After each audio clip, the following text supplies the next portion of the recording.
चलिए साथियों, इस चैप्टर को कंटिन्यू करते हैं और हमारा नेक्स्ट टॉपिक है जन राष्ट्रवाद का उदय। बहुत इंपॉर्टेंट है। जो पहले पार्ट में आपने अभी तक देखा राष्ट्रवाद का उदय, उसमें बौद्धिक वर्ग सम्मिलित था। बौद्धिक वर्ग से मतलब था जो लोग कानून की पढ़ाई कर चुके थे और पेशेवर थे, उन सब ने एक राष्ट्रीय चेतना जगाने का कि ये देश हमारा है, इस देश के संसाधन हमारे हैं, अंग्रेजों ने इस पे कब्जा किया है, उन्हें हमें यहाँ से निकालना होगा। ऐसी चेतना जागृत करने का काम किया। अब ये जनता तक कैसे पहुंचा? तो जन राष्ट्रवाद का उदय 1919 के बाद अंग्रेजों के खिलाफ चल रहा संघर्ष धीरे धीरे एक जन आंदोलन में तब्दील होने लगा। 1919, अब देखें यहाँ 1914 से 1918 फर्स्ट वर्ल्ड वॉर,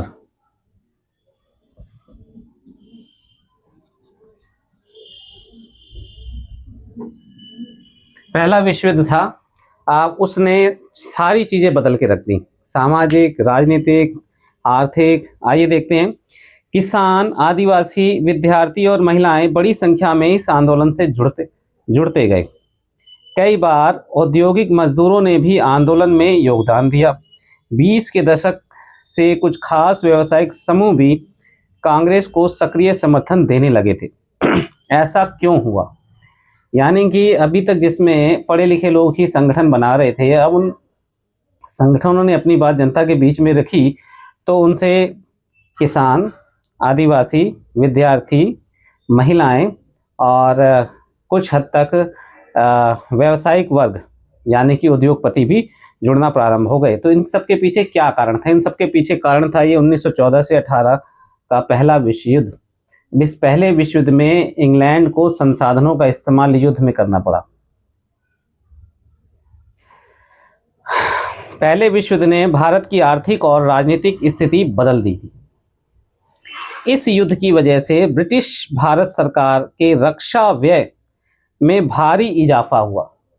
जायज सी बात है, सैनिक चाहिए, हथियार चाहिए, जीतना है, उन्हें अपनी सत्ता बनाए रखनी है पूरे विश्व पर। तो इस खर्चे को निकालने के लिए सरकार ने निजी आय, इनकम टैक्स, ध्यान रखेंगे, निजी आय और व्यावसायिक मुनाफे पर कर बढ़ा दिया था।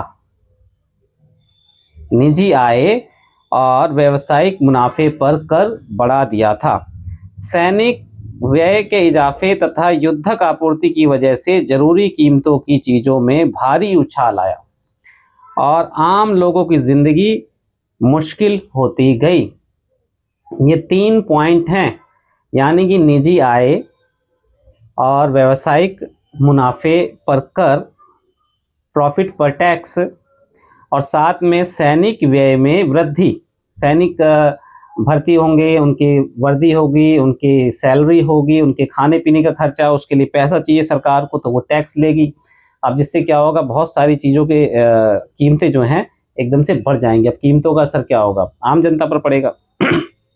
दूसरी ओर व्यावसायिक समूह युद्ध से बेहिसाब मुनाफा कमा रहा था। अब यहाँ से आम जनता को अलग कर देते हैं और उद्योगपतियों को अलग कर देते हैं। अब जिन फैक्ट्रियों में ब्रिटेन में खास करके कपड़ा बन रहा है या स्टील का उत्पाद बन रहा है, वहाँ युद्ध के हथियार बनने लगेंगे। अब सैनिकों को वर्दी चाहिए पहनने के लिए, कहीं अगर लड़ाई हो रही है वहाँ ठहरना है तो तंबू चाहिए, वह कपड़े चाहिए। तो अब उन सब के ऑर्डर भारत के उद्योगपतियों को मिलने लगे थे।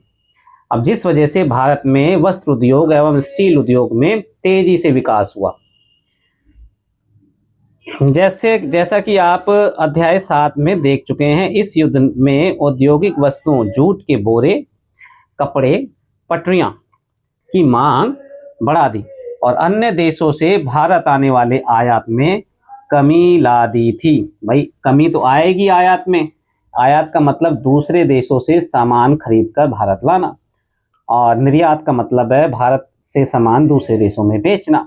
भाई विश्व युद्ध चल रहा है, अब विश्व युद्ध समुद्र में भी चलेगा, जमीन पर भी चलेगा, और जिन देशों में पहले सामान बन रहा था वहाँ हथियार बनेंगे, और भारत में दूसरी जरूरी आवश्यक वस्तुएं बनेंगी जिसका कि निर्यात होगा, तो आयात कम हो गया। इस तरह युद्ध के दौरान भारतीय उद्योग का विस्तार हुआ और भारतीय व्यावसायिक समूह विकास के लिए और अधिक अवसरों की मांग करने लगे, मजबूत हो रहे हैं आर्थिक रूप से। और अब उनका झुकाव कुछ राष्ट्रीय नेताओं की तरफ भी है, क्योंकि वो चाहते हैं कि उनका व्यवसाय अच्छे से चलता रहे और जो मजदूर हैं वो उनसे जुड़े हुए हैं। और मजदूरों का झुकाव किस तरफ है? उनका झुकाव इन राष्ट्रीय आंदोलन से है। युद्ध ने अंग्रेजों को अपनी सेना बढ़ाने के लिए विवश किया, सैनिक चाहिए। एक विदेशी युद्ध की खातिर गांवों में सिपाहियों की भर्ती के लिए दबाव डाला जाने लगा, जिससे अब वहाँ के पब्लिक जो है, जिनके बच्चे जाएंगे वो नाराज होंगे, जबरदस्ती भर्तियां की जाएंगी। बहुत सारे सिपाहियों को दूसरे देशों में युद्ध के मोर्चे पर भेज दिया गया। अब इनमें से बहुत सारे सिपाही युद्ध के बाद यह समझदारी लेकर लौटे कि साम्राज्यवादी शक्तियां एशिया और अफ्रीका के लोगों का किस तरह शोषण कर रही हैं।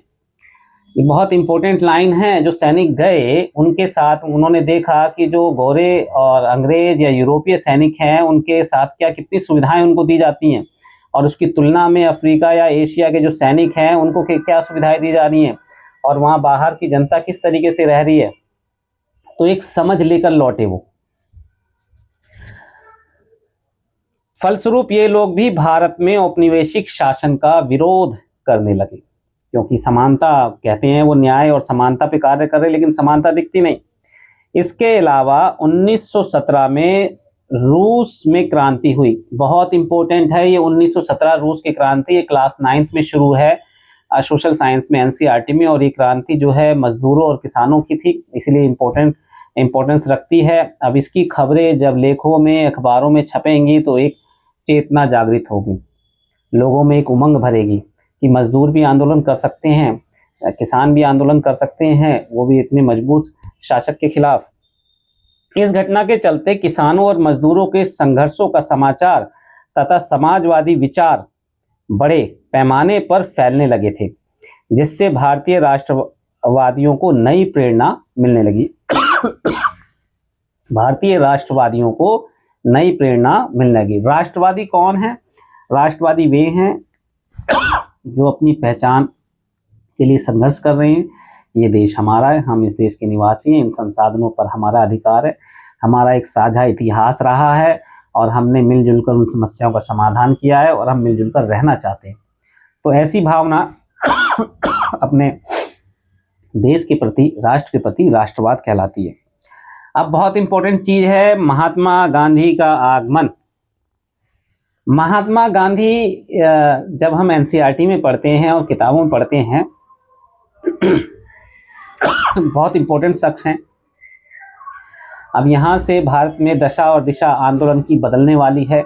आम जनता गांधी जी को अपना आदर्श मानकर राष्ट्रीय आंदोलन में जुड़ जाती है। इन्हीं हालात में महात्मा गांधी एक जन नेता के रूप में सामने आए। जन नेता गांधी जी 46 वर्ष की उम्र में 1915 में दक्षिण अफ्रीका से भारत लौटे थे। साउथ अफ्रीका से वे वहां पर नस्ल भेदी पाबंदियों के खिलाफ अहिंसक आंदोलन चला रहे थे। नस्ल भेदी यानी कि शरीर के रंग के आधार पर जो भेदभाव वहाँ होता था उसके खिलाफ उन्होंने वहाँ आवाज़ उठाई थी। अब गांधी जी देखो, शुरू में क्या था कि जिन लोगों ने वकालत की और अंग्रेजों ने भी कहा कि हम जो है न्याय प्रिय हैं और न्याय का शासन करते हैं, तो ज़्यादातर जो लोग थे शिक्षित, वो ऐसा मानते थे कि भाई अंग्रेज तो बड़े न्याय प्रिय हैं और सभ्य हैं, और गांधी जी भी ऐसी सोच रखते थे। लेकिन जब उन्होंने देखा हकीकत कुछ और है, तब उन्होंने एक नया तरीका अपनाया संघर्ष का। वो था अहिंसक। जो आप देख रहे हैं यहाँ फोटो में गांधी जी भी आपको नजर आएंगे, और एक चित्र नंबर 6 में और कुछ बात लिखी है बहुत ही इंपॉर्टेंट। नटाल कांग्रेस के संस्थापक, डरबन, दक्षिण अफ्रीका,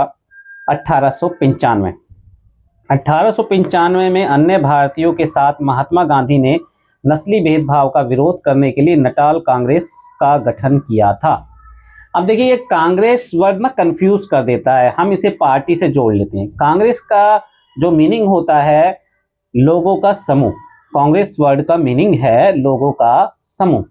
तो ये अब ये भारत में जो राष्ट्रीय कांग्रेस है उससे अलग है। तो इसीलिए इससे जोड़ने की आवश्यकता नहीं है। ये जो हमने अभी पॉइंट डिस्कस किया है बहुत इंपॉर्टेंट है एग्जाम के पॉइंट ऑफ व्यू से। आइए आगे बढ़ते हैं। दक्षिण अफ्रीकी आंदोलनों की वजह से उन्हें हिंदू, मुसलमान, पारसी और ईसाई, गुजराती, तमिल, उत्तर भारतीय, उच्च वर्गीय व्यापारी, वकील और मजदूर सब तरह के भारतीयों से मिलने जुलने का मौका मिल चुका था। अब या इसे इस तरह से कहिए कि उन्हें भारत के हर कोने से आए हुए व्यक्ति उन्हें जानते थे, क्योंकि दक्षिण अफ्रीका जो है भारत से बहुत सारे मजदूर गए थे, उत्तर भारत से, मध्य भारत से, दक्षिण भारत से, और वो सब वहाँ पर मजदूरी करते थे, गिरमिटिया मजदूर कहलाते थे। और गांधी जी किसी व्यापारी के केस के विषय में दक्षिण अफ्रीका गए थे और वहाँ के लोगों ने अपनी समस्याएं गांधी जी के सामने रखी और गांधी जी ने उन समस्याओं को हल करने का एक नया रास्ता निकाला। अब वहाँ जो उन्होंने अहिंसक आंदोलन या सत्याग्रह पर आधारित आंदोलन चलाए, उनकी खबरें भारत में छपती थीं, भारतीय नेताओं को पता थी। गोपाल कृष्ण गोखले एक तरीके से गांधी जी के राजनीतिक गुरु भी माने जाते हैं, उन्होंने भी लेख लिखे और एक तरीके से गांधी जी भारत आने से पहले ही यहाँ लोगों में काफ़ी मशहूर हो चुके थे कि एक ऐसा नेता है जो अंग्रेजी सरकार से बिना किसी हथियार के अहिंसक लड़ाई वहाँ ले रहा है और उसने विजय भी प्राप्त की है। और उन्हीं के कहने पर गांधी जी ने भारत आने पर पहले भारत का भ्रमण किया, यहाँ के लोगों को जानने का प्रयास किया। तो आगे देखें, महात्मा गांधी ने पहले साल पूरे भारत का दौरा किया। वो वहाँ से आए, आते ही सीधे अंग्रेजों से उन्होंने टक्कर नहीं लाने, ना ही कोई आंदोलन चलाए। उन्होंने भारत भ्रमण किया, कई जगह सभाएं हुई, वहाँ पर उन्होंने भाग लिया और कई जगह भाषण भी दिए। इस दौरान वे यहाँ के लोगों, उनकी ज़रूरतों और हालात को समझने में लगे रहे। उनके शुरुआती प्रयास, अब यहाँ 3 क्षेत्रीय आंदोलन हैं, एक तरह के राष्ट्रीय नहीं हैं। चंपारण जो नील की खेती के खिलाफ था बिहार में, खेड़ा और अहमदाबाद। खेड़ा किसानों के लिए था, लगान माफ के लिए, और अहमदाबाद मिल मजदूरों के लिए। स्थानीय आंदोलनों के रूप में सामने आए 1917-18 के आसपास। इन आंदोलनों के माध्यम से उनका राजेंद्र प्रसाद और वल्लभ भाई पटेल से परिचय हुआ। 1918 में अहमदाबाद में उन्होंने मिल मजदूरों की हड़ताल का सफलतापूर्वक नेतृत्व किया। ये 3 स्थानीय आंदोलन थे, यहाँ से शुरुआत होती है। और अब आगे का विषय है, आइए अब 1919 और 1922 के बीच के आंदोलनों को कुछ गहराई से देखें। बहुत इंपॉर्टेंट है ये 1919 और 1922। गांधी जी आ गए, काफ़ी जनता उन्हें जानती है और उन्होंने भारत को जानने का प्रयास किया और अच्छे से। रॉलेट सत्याग्रह, रॉलेट सत्याग्रह 1919 में गांधी जी ने अंग्रेजों द्वारा हाल ही में पारित किए गए रॉलेट कानून के खिलाफ सत्याग्रह का आह्वान किया। यह कानून अभिव्यक्ति की स्वतंत्रता जैसे मूलभूत अधिकारों पर अंकुश लगाने और पुलिस को और ज़्यादा अधिकार देने के लिए लागू किया गया था। इस बात पर ध्यान देंगे।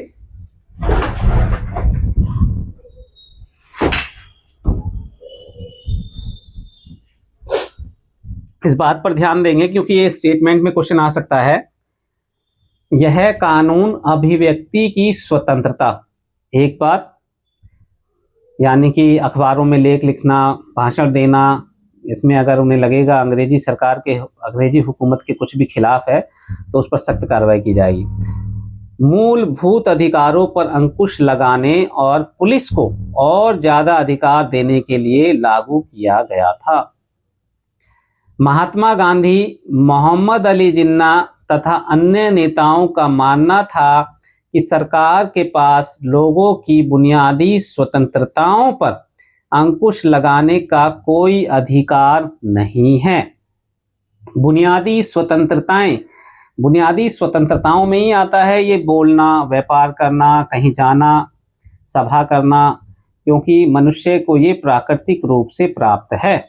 तो ये मौलिक या बुनियादी स्वतंत्रताएं हैं उन्होंने इस कानून को शैतान की करतूत, सिंपल सा 1 नंबर का क्वेश्चन भी आ सकता है और स्टेट में भी आ सकता है, और निरंकुशवादी बताया। निरंकुशवादी, जिस पर कोई अंकुश ना लगाया जा सके। तो बहुत इंपॉर्टेंट है। रॉलेट एक्ट क्या है, किस लिए है, क्यों है, इसे इसमें राष्ट्रीय नेताओं का क्या कहना था। गांधी जी ने लोगों से आह्वान किया कि इस कानून का विरोध करने के लिए 6 अप्रैल 1919 को अहिंसक विरोध दिवस के रूप में, अपमान व याचना दिवस के रूप में मनाया जाए और हड़तालें की जाएं। आंदोलन शुरू करने के लिए सत्याग्रह सभाओं का गठन किया गया। देखिए 2-3 स्टेटमेंट यहां से बन सकती हैं। 6 अप्रैल 1919 का दिन तय किया गया, अपमान व याचना दिवस मनाया जाना था, हड़तालें की जानी थी। तो ये इसके इंपॉर्टेंट पॉइंट्स हैं। अब देखिए अंग्रेजी सरकार इसके खिलाफ क्या करती है। रॉलेट सत्याग्रह ब्रिटिश सरकार के खिलाफ पहला, फर्स्ट अखिल भारतीय संघर्ष था। अखिल का मतलब पहले भी बता चुका हूं, पूरा भारत, संपूर्ण भारत। भारतीय संघर्ष था, इससे पहले हमने बंगाल 1905 में विभाजन देखा, स्वदेशी आंदोलन, और उसका मुख्य प्रभाव तो वहाँ था और उसकी अनुगूंज पूरे भारत में थी। लेकिन इसे कहा जाएगा फर्स्ट, पहला अखिल भारतीय संघर्ष। यह मोटे तौर पर शहरों तक ही सीमित था। अब ये लाइन स्टेटमेंट में चेंज हो सकती है।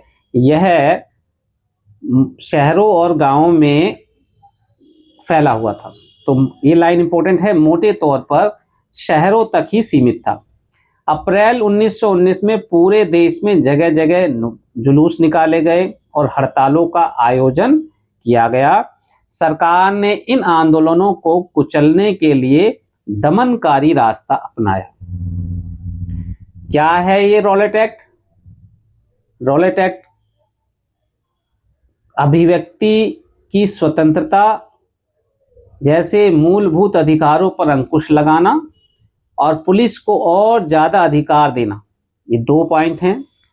अब इसके खिलाफ एक दिन तय किया गया, 6 अप्रैल 1919 को अहिंसक विरोध दिवस के रूप में, अपमान व याचना दिवस। इसमें हड़तालें होनी थी, सभाएं होनी थी और जगह जगह जुलूस निकाले गए। सरकार ने इन आंदोलनों को कुचलने के लिए दमनकारी रास्ता अपनाया। जहां देखा वहां लाठीचार्ज, जेलों में डाल दिया और बहुत ही अत्याचार किए। बैसाखी 13 अप्रैल के दिन अमृतसर में जनरल डायर द्वारा जलियांवाला बाग में किया गया हत्याकांड इसी दमन का हिस्सा था। अब यहाँ जनरल डायर ध्यान रखेंगे। इस जनसंहार पर रविंद्रनाथ टैगोर ने अपनी पीड़ा और गुस्सा जताते हुए नाइटहुड की उपाधि वापस लौटा दी। नाइटहुड की उपाधि ब्रिटिश सरकार ने उन्हें दी थी और उन्होंने इस घटना के बाद अपना रोष जताते हुए या गुस्सा दिखाते हुए नाइटहुड की उपाधि वापस लौटा दी। ये क्वेश्चन आ भी चुका है बहुत बार और आएगा भी। तो ये स्टेटमेंट यहाँ से बहुत सारी बनती हैं। रॉलेट एक्ट पर ध्यान देंगे। रॉलेट सत्याग्रह के दौरान लोगों ने ब्रिटिश सरकार के खिलाफ हिंदुओं और मुसलमानों के बीच गहरी एकता बनाए रखने के लिए प्रयास किया। ये भी एक बहुत इंपॉर्टेंट लाइन है क्योंकि इसके आगे खिलाफत आंदोलन और असहयोग आंदोलन होना है और गांधी जी ने इन दोनों आंदोलनों को मिलाया इसी आधार पर, हिंदू और मुसलमानों की एकता। उनकी राय में भारत यहाँ रहने वाले सभी लोगों यानी सभी हिंदुओं, मुसलमानों और अन्य धर्मों के लोगों का देश है। उनकी गहरी आकांक्षा थी कि हिंदू और मुसलमान किसी भी न्यायपूर्ण उद्देश्य के लिए एक दूसरे का समर्थन करें। न्यायपूर्ण उद्देश्य, तो देखिए यही है राष्ट्रवाद। नेक्स्ट है खिलाफत आंदोलन और असहयोग आंदोलन, क्योंकि जल्दी से करना होगा, समय की बचत होगी। और अगर आपको जिस तरीके से मैंने समझाने का प्रयास किया है, अगर मेरी बात समझ में आ गई है तो वीडियो देखने की आवश्यकता नहीं है, अपना समय बचाएं और तेज़ी से सिलेबस को कवर करें, रीडिंग करें और मेन पॉइंट्स पर अपना फोकस रखें, जिससे कि आपको एग्ज़ाम में कैसे भी क्वेश्चन बन के आए करने में सफलता प्राप्त हो। क्योंकि वो वन लाइनर में भी क्वेश्चन आता है, लेकिन कुछ स्टेटमेंट्स में भी आता है, और स्टेटमेंट में क्वेश्चंस एक दो चीज़ें आगे पीछे कर दी जाती हैं, लेकिन आपका ध्यान अगर उन चीज़ों पर है, ख़ास तौर पर जहां मैंने अभी आपको ध्यान देने के लिए कहा है, तो प्रश्न करने में आसानी होगी। खिलाफत का मुद्दा इसी तरह का एक ज्वलंत मुद्दा था। अभी हमने रॉलेट सत्याग्रह के बारे में पढ़ा, अब आ गया है खिलाफत आंदोलन और असहयोग आंदोलन। दोनों इंपॉर्टेंट हैं और ये क्वेश्चन कई बार आ भी चुका है। खिलाफत आंदोलन तो 1920 में अंग्रेजों ने तुर्की के सुल्तान पर बहुत सख्त संधि थोप दी थी। 1920 में अंग्रेजों ने 1920 में क्यों थोप दी थी? क्योंकि ये फर्स्ट वर्ल्ड वार में तुर्की जो था वो दूसरे पक्ष की ओर था। एक तरफ ब्रिटिश के सहयोगी देश और दूसरी तरफ जर्मनी के सहयोगी देश थे। तो जर्मनी के सहयोगी देशों का साथ दिया था तुर्की ने। जलियांवाला बाग हत्याकांड की तरह इस घटना पर भी भारत के लोगों में भारी गुस्सा था। भाई क्यों गुस्सा था? क्योंकि जो खलीफा या सुल्तान थे, मतलब सुल्तान थे तुर्की के, वो मुस्लिम धर्मगुरु थे, मुस्लिम धर्मगुरु, और उनका पूरे जो जितने भी पूरे विश्व के मुसलमान हैं वो सब उनका आदर करते थे और उनकी बातों को मानते थे। तो एक धार्मिक विषय था। भारतीय मुसलमान यह भी चाहते थे कि पुराने ऑटोमन साम्राज्य में स्थित पवित्र मुस्लिम स्थानों पर खलीफा का नियंत्रण बना रहना चाहिए। तो जहाँ पे तुर्की कंट्री है उसके आसपास के क्षेत्र को ऑटोमन साम्राज्य कहा जाता था। खिलाफत आंदोलन के नेता मोहम्मद अली और शौकत अली, ध्यान रखेंगे, मोहम्मद अली और शौकत अली अब एक सर्वव्यापी असहयोग आंदोलन शुरू करना चाहते थे। सर्वव्यापी असहयोग आंदोलन शुरू करना चाहते थे। गांधी जी ने उनके आह्वान का समर्थन किया और कांग्रेस से आग्रह किया कि वह पंजाब में हुए अत्याचारों, जलियांवाला बाग हत्याकांड और खिलाफत के मामले में हुए अत्याचारों के विरुद्ध मिलकर अभियान चलाएं और स्वराज की मांग करें, हिंदू और मुस्लिम एकता के लिए, और एक साथ आकर हो रहे जुल्म के खिलाफ आवाज उठाए। 1921 और 22 के दौरान असहयोग आंदोलन को और गति मिली। हजारों विद्यार्थियों ने सरकारी स्कूल कॉलेज छोड़ दिए। यहाँ एक लाइन में जोड़ देता हूँ, इस असहयोग का मीनिंग क्या है। गांधी जी का मानना था कि अंग्रेज मुट्ठी भर हैं और भारतीय हैं ज़्यादा, हम उनका शासन चलाने में सहयोग कर रहे हैं।